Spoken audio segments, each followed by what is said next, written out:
Hey everybody, great to be with you for a few minutes. My name is Dave Dickens, and we're going to be talking about the three P's of MPD, but there's actually 8 P's of MPD.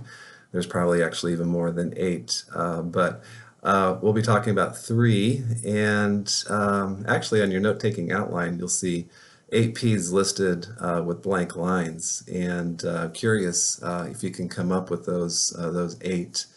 And you could even pause the video and try to fill that in. But here they are: prayer, perspective, perseverance, and those are the 3 that we'll be talking about. And then also passion, that we're passionate about what the Lord's called us to, and passionate as we communicate that to people. Another P is people. We need to have people that we can talk to about our ministry, of course. And another P is the plan, that we have an MPD plan in place, and hopefully you all do for the summer. Also, another P is presentation, or what we're calling now more the conversation. But as we meet with people that we have, that we can really express our ministry in a compelling way as we ask them to partner with us. And the last P is, of course, the phone. Even in our digital age, with all the ways that we have to connect with people, we're still needing to be using the phone as we try to set up appointments or calling back for decisions. So there you go. There's your 8 P's of MPD: prayer, perspective, perseverance, passion, people, plan, presentation, and phone. Well, let's talk about 3: prayer, perspective, and perseverance. So first, prayer, that we are leading out in MPD with our faith. MPD should begin and end with prayer. I love this quote from S.D. Gordon. He says that prayer is the real work of the ministry. Service is just gathering in the results of prayer. Isn't that good? Prayer is the real work of the ministry. Service is just gathering in the results of prayer. So a few passages come to mind. 1 Peter 5:7.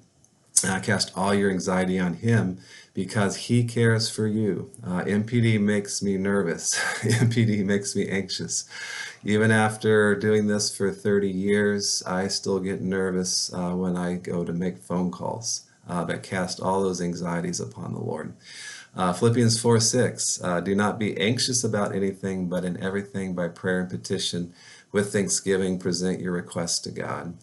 And another one that's a little bit more obscure, from Psalm 105:40, it says of the people of Israel that they asked and he brought them quail, and he satisfied them with the bread of heaven.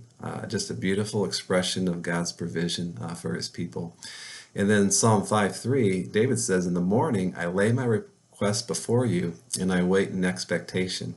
And so not only praying, but then having a sense of faith and expectation that the Lord's going to answer those prayers, and looking for those answered prayers. Charles Spurgeon said this: we do not need or want fingertip prayers that barely touch the burden. We need shoulder prayers that bear a load of earnestness. Are we being earnest in our prayer? And then, so a few questions just by way of application. The first is rather simple, but yet convicting. Are you praying for your support? And I know for me, I can just be going full steam ahead, doing what I need to do as far as MPD, but I forget to connect with the Lord about that. So are we praying for our support? Are we carving out time each day to pray? Are we inviting others to pray for our support? Do you have a prayer team this summer that's rallying around you to prayer, that you can keep updated on a weekly basis with praise and prayer requests?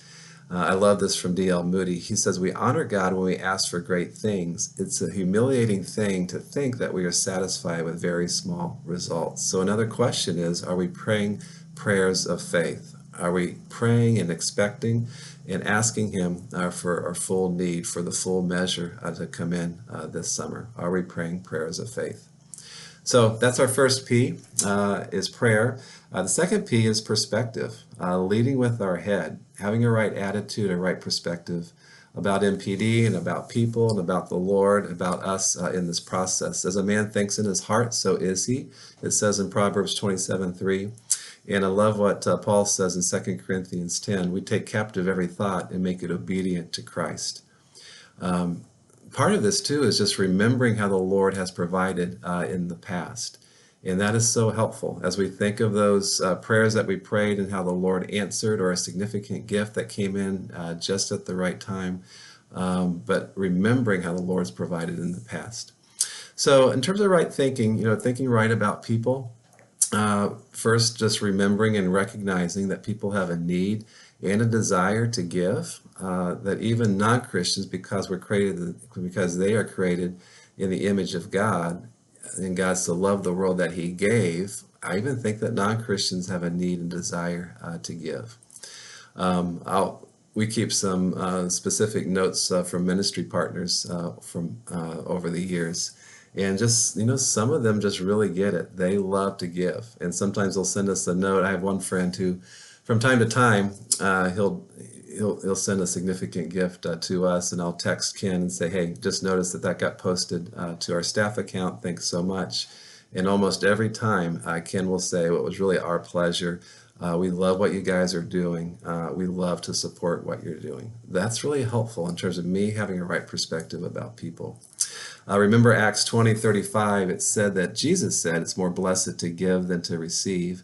And I really appreciate what Paul says in Philippians 4. Not that I'm looking for a gift, but I'm looking for what may be credited to your account. Paul was grateful for the gift that the church gave, but he was even more excited about what the Lord would do in their life, in the life of the church, as a result of their generosity. You might remember this from new staff training, but people need to give far more than any cause or need has a need to receive. And we got to ask ourselves, do I really believe that's true? If I really believe that's true, that emboldens me to raise support. Henry Nouwen, in The Spirituality of Fundraising, said this: fundraising from point of view of the gospel says to people, I will take your money and invest it in this vision only if it is good for your spiritual journey, only if it is good for your spiritual health. In other words, we are calling them to an experience of conversion.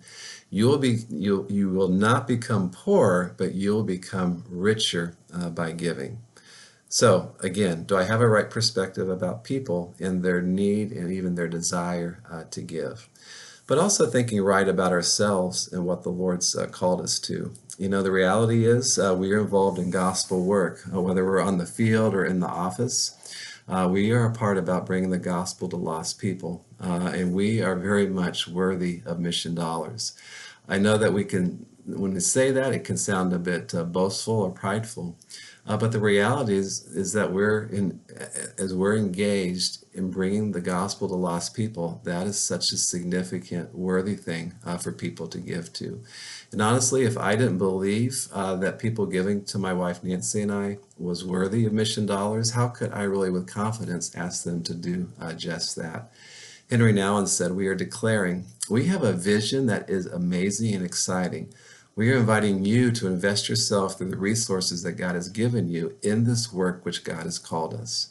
And again, I hope you believe that your work is amazing, is exciting, is compelling, because it is. What we get to be involved in bringing the gospel to lost people is so significant.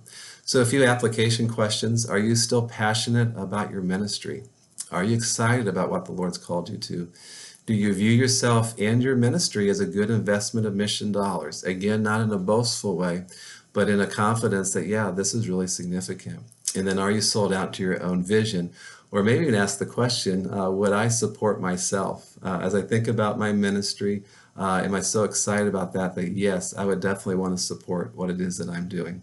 And Paul Eshelman said this: if you're not willing to ask and ask aggressively, then you really don't buy your own vision. If you're not willing to ask and ask aggressively, then you really don't buy your own vision. Well, our last P, at least for our time, is perseverance, leading with our heart. And, this summer, I know we're just, probably when you're watching this, you're just getting started. And so you might hopefully you have a lot of momentum and a lot of energy happening right now. But there's going to be some challenges along the way. There's going to be some low points, but we need to persevere, leading with our heart. Persevering through fear. We did a survey at headquarters a few years ago, and the number one fear in MPD was the fear of rejection, right? And we all experience that. I mean, we're just sort of putting ourselves out there when we raise support, putting ourselves out there to be rejected. There are 366 fear not passages in the Bible. Isaiah 41:10, do not fear, for I am with you. Do not be dismayed, for I am your God. I will strengthen you and help you. Isaiah 43:1, fear not, for I have redeemed you, the Lord says. I have summoned you by name, and you are mine. 1 John 4:18, perfect love casts out all fear. John Ortberg said this. He says, fear disrupts faith and becomes the biggest obstacle to trusting and obeying the Lord. So fear is normal, it's just a part of being human, and our natural response in our flesh, especially with MPD, is procrastination. But a supernatural response is to walk in faith and to be courageous, asking the Lord for help and doing the things that are hard. At New Staff Training, I always challenge my workshop on the last day with this acronym ACTS, A-C-T-S. And I think this really captures what it means to persevere with MPD. A is just being assertive. To persevere, we must be assertive, making the most of every opportunity. C is courageous. To persevere means to be courageous, that we're stepping out in faith, that we're doing the things that are hard, but we're doing those things in faith. Tenacious, I don't know of a better word today that needs to describe the support raiser than tenacious. People are hard to get a hold of, but persevere, keep after it. Be graciously persistent in trying to connect with people. And then the S, which I wish we could put actually on the front end, but it wouldn't make such a nice acronym, is Spirit-filled. That we're doing all these things in the power of the Spirit, that we are praying through every call, every appointment, that we're asking the Lord to go before us. So here's an application question. If someone were to watch me do MPD, would they describe it as assertive, courageous, tenacious, and spirit-filled? And even think about, what does that look like in your life as you raise support week to week? Assertive, courageous, tenacious, and spirit-filled. Well, we do hope that this summer is really significant to you. And I want to leave you all with a story. This is something that happened with Nancy and I a few years ago, that it was really a low point for us in our own MPD journey. But that year we decided that we really needed to get after support.